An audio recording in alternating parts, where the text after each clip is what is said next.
The Three Musketeers by Alexandre Dumas. Chapter 65. Trial. It was a stormy and dark night. Vast clouds covered the heavens, concealing the stars. The moon would not rise till midnight. Occasionally, by the light of a flash of lightning which gleamed along the horizon, the road stretched itself before them, white and solitary.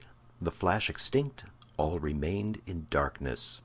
Every minute Athos was forced to restrain D'Artagnan, constantly in advance of the little troop, and to beg him to keep in the line which in an instant he again departed from. He had but one thought, to go forward, and he went. They passed in silence through the little village of Festubert, where the wounded servant was, and then skirted the wood of Richebourg. At Herlier, Planchet, who led the column, turned to the left. Several times Lord de Winter, Porthos, or Aramis tried to talk with the man in the red cloak, but to every interrogation which they put to him he bowed without response. The travelers then comprehended that there must be some reason why the unknown preserved such a silence, and ceased to address themselves to him. The storm increased. The flashes succeeded one another more rapidly. The thunder began to growl, and the wind, the precursor of a hurricane, whistled in the plumes and the hair of the horsemen. The cavalcade trotted on more sharply. A little before they came to Fromelles, the storm burst. They spread their cloaks. There remained 3 leagues to travel, and they did it amid torrents of rain.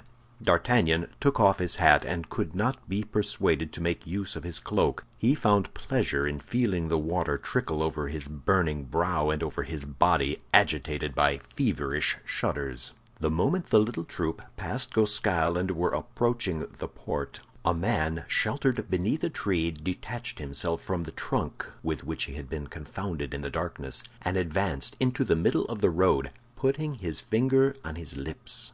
Athos recognized Grimaud. "What's the matter?" cried Athos. "Has she left Armentières?"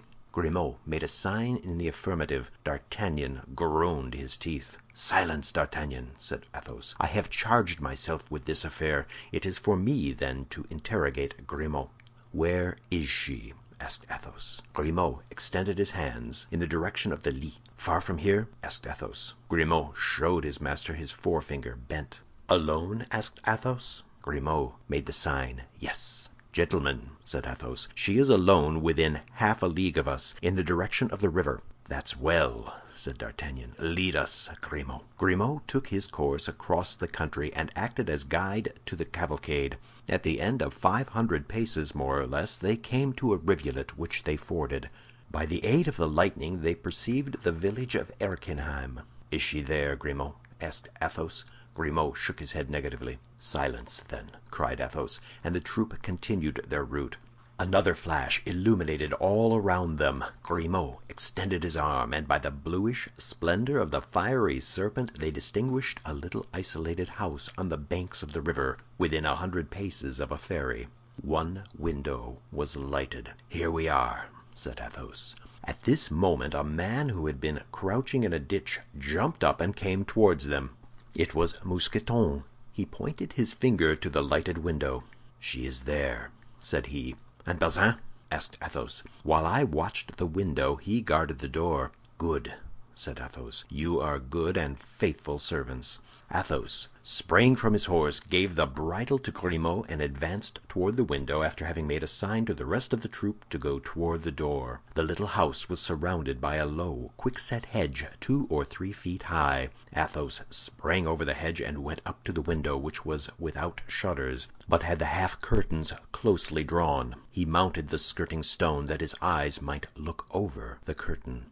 By the light of a lamp he saw a woman, wrapped in a dark mantle, seated upon a stool near a dying fire. Her elbows were placed upon a mean table, and she leaned her head upon her 2 hands, which were as white as ivory. He could not distinguish her countenance, but a sinister smile passed over the lips of Athos. He was not deceived. It was she whom he sought. At this moment a horse neighed. Milady raised her head, saw close to the panes the pale face of Athos, and screamed. Athos, perceiving that she knew him, pushed the window with his knee and hand. The window yielded, the squares were broken to shivers, and Athos, like the spectre of vengeance, leaped into the room. Milady rushed to the door and opened it. More pale and menacing than Athos, D'Artagnan stood on the threshold. Milady recoiled, uttering a cry. D'Artagnan, believing she might have means of flight and fearing she should escape, drew a pistol from his belt, but Athos raised his hand. "Put back that weapon, D'Artagnan," said he. "This woman must be tried, not assassinated. Wait an instant, my friend, and you shall be satisfied. Come in, gentlemen." D'Artagnan obeyed, for Athos had the solemn voice and the powerful gesture of a judge sent by the Lord himself. Behind D'Artagnan entered Porthos, Aramis, Lord de Winter, and the man in the red cloak. The four lackeys guarded the door and the window. Milady had sunk into a chair, with her hands extended as if to conjure this terrible apparition. Perceiving her brother-in-law, she uttered a terrible cry. "What do you want?" screamed Milady. "We want," said Athos, "Charlotte Backson, who first was called Comtesse de la Fère, and afterwards Milady de Winter, Baroness of Sheffield." "That is I," murmured Milady in extreme terror. "What do you want?" "We wish to judge you according to your crime," said Athos. "You shall be free to defend yourself. Justify yourself if you can. Monsieur d'Artagnan, it is for you to accuse her first." D'Artagnan advanced. "Before God and before men," said he, "I accuse this woman of having poisoned Constance Bonacieux, who died yesterday evening." He turned toward Porthos and Aramis. "We bear witness to this," said the two Musketeers with one voice. D'Artagnan continued. "Before God and before men I accuse this woman of having attempted to poison me in wine which she sent me from Villeroy, with a forged letter, as if that wine came from my friends. God preserved me, but a man named Brismont died in my place." "We bear witness to this," said Porthos and Aramis, in the same manner as before. "Before God and before men I accuse this woman of having urged me to the murder of the Baron de Wardes. But as no one else can attest the truth of this accusation, I attest it myself. I have done." And D'Artagnan passed to the other side of the room with Porthos and Aramis. "Your turn, my lord," said Athos. The baron came forward. "Before God and before men," said he, "I accuse this woman of having caused the assassination of the Duke of Buckingham." "The Duke of Buckingham assassinated?" cried all present with one voice. "Yes," said the baron, "assassinated. On receiving the warning letter you wrote to me, I had this woman arrested, and gave her in charge to a loyal servant. She corrupted this man. She placed the poniard in his hand. She made him kill the duke. At this moment, perhaps, Felton is paying with his head for the crime of this fury." A shudder crept through the judges at the revelation of these unknown crimes. "That is not all," resumed Lord de Winter. "My brother, who made you his heir, died in 3 hours of a strange disorder which left livid traces all over the body. My sister, how did your husband die?" "Horror!" cried Porthos and Aramis. "Assassination of Buckingham, assassination of Felton, assassination of my brother. I demand justice upon you, and I swear that if it be not granted to me, I will execute it myself." And Lord de Winter ranged himself by the side of D'Artagnan, leaving the place free for another accuser. Milady let her head sink between her two hands, and tried to recall her ideas, whirling in a mortal vertigo. "My turn," said Athos, himself trembling as the lion trembles at the sight of the serpent. "My turn. I married that woman when she was a young girl. I married her in opposition to the wishes of all my family. I gave her my wealth, I gave her my name, and one day I discovered that this woman was branded. This woman was marked with a fleur-de-lis on her left shoulder." "Oh," said Milady, raising herself, "I defy you to find any tribunal which pronounced that infamous sentence against me. I defy you to find him who executed it." "Silence!" said a hollow voice. "It is for me to reply to that." And the man in the red cloak came forward in his turn. "What man is that? What man is that?" cried Milady, suffocated by terror, her hair loosening itself and rising above her livid countenance as if alive. All eyes were turned towards this man, for to all except Athos he was unknown. Even Athos looked at him with as much stupefaction as the others, for he knew not how he could in any way find himself mixed up with the horrible drama then unfolded. After approaching Milady with a slow and solemn step, so that the table alone separated them, the unknown took off his mask. Milady for some time examined with increasing terror that pale face, framed with black hair and whiskers, the only expression of which was icy impassibility. Then she suddenly cried, "Oh, no! No!" rising and retreating to the very wall. "No, no! It is an infernal apparition! It is not he! Help, help!" screamed she, turning towards the wall as if she would tear an opening with her hands. "Who are you, then?" cried all the witnesses of this scene. "Ask that woman," said the man in the red cloak, "for you may plainly see she knows me." "The executioner of Lille! The executioner of Lille!" cried Milady, a prey to insensate terror, and clinging with her hands to the wall to avoid falling. Everyone drew back, and the man in the red cloak remained standing alone in the middle of the room. "Oh, grace, grace, pardon!" cried the wretch, falling on her knees. The unknown waited for silence, and then resumed. "I told you well that she would know me. Yes, I am the executioner of Lille, and this is my history." All eyes were fixed upon this man, whose words were listened to with anxious attention. That woman was once a young girl, as beautiful as she is today. She was a nun in the convent of the Benedictines of Templemar. A young priest, with a simple and trustful heart, performed the duties of the church of that convent. She undertook his seduction, and succeeded. She would have seduced a saint.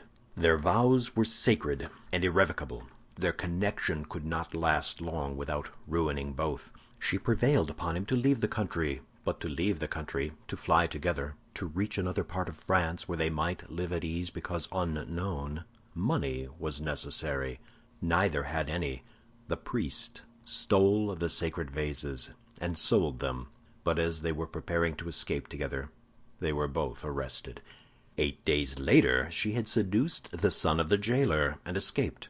The young priest was condemned to 10 years of imprisonment and to be branded. I was the executioner of the city of Lille, as this woman has said. I was obliged to brand the guilty one, and he, gentlemen, was my brother. I then swore that this woman who had ruined him, who was more than his accomplice, since she had urged him to the crime, should at least share his punishment. I suspected where she was concealed. I followed her, and I caught her. I bound her, and I imprinted the same disgraceful mark upon her that I had imprinted upon my poor brother. The day after my return to Lille, my brother in his turn succeeded in making his escape. I was accused of complicity and was condemned to remain in his place till he should be again a prisoner. My poor brother was ignorant of this sentence. He rejoined this woman. They fled together into Berry, and there he obtained a little curacy. This woman passed for his sister. The lord of the estate on which the chapel of the curacy was situated saw this pretend sister and became enamored of her, amorous to such a degree that he proposed to marry her. Then she quitted him she had ruined for him she was destined to ruin, and became the Comtesse de la Fère. All eyes were turned towards Athos, whose real name that was, and who made a sign with his head that all was true which the executioner had said.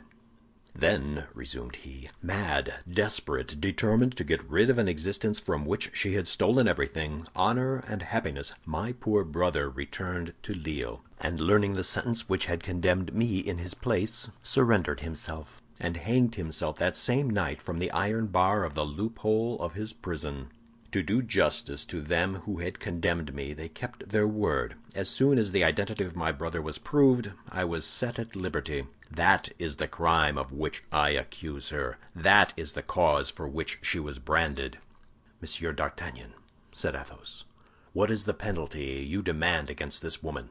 "The punishment of death," replied D'Artagnan. "My Lord de Winter," continued Athos, "what is the penalty you demand against this woman?" "The punishment of death," replied Lord de Winter. "Messieurs Porthos and Aramis," repeated Athos, "you who are her judges, What is the sentence you pronounce upon this woman?" "The punishment of death," replied the Musketeers in a hollow voice.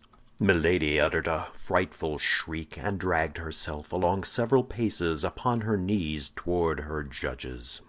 Athos stretched out his hand toward her. "Charlotte Backson, Comtesse de la Fère, Milady de Winter," said he, "your crimes have wearied men on earth and God in heaven.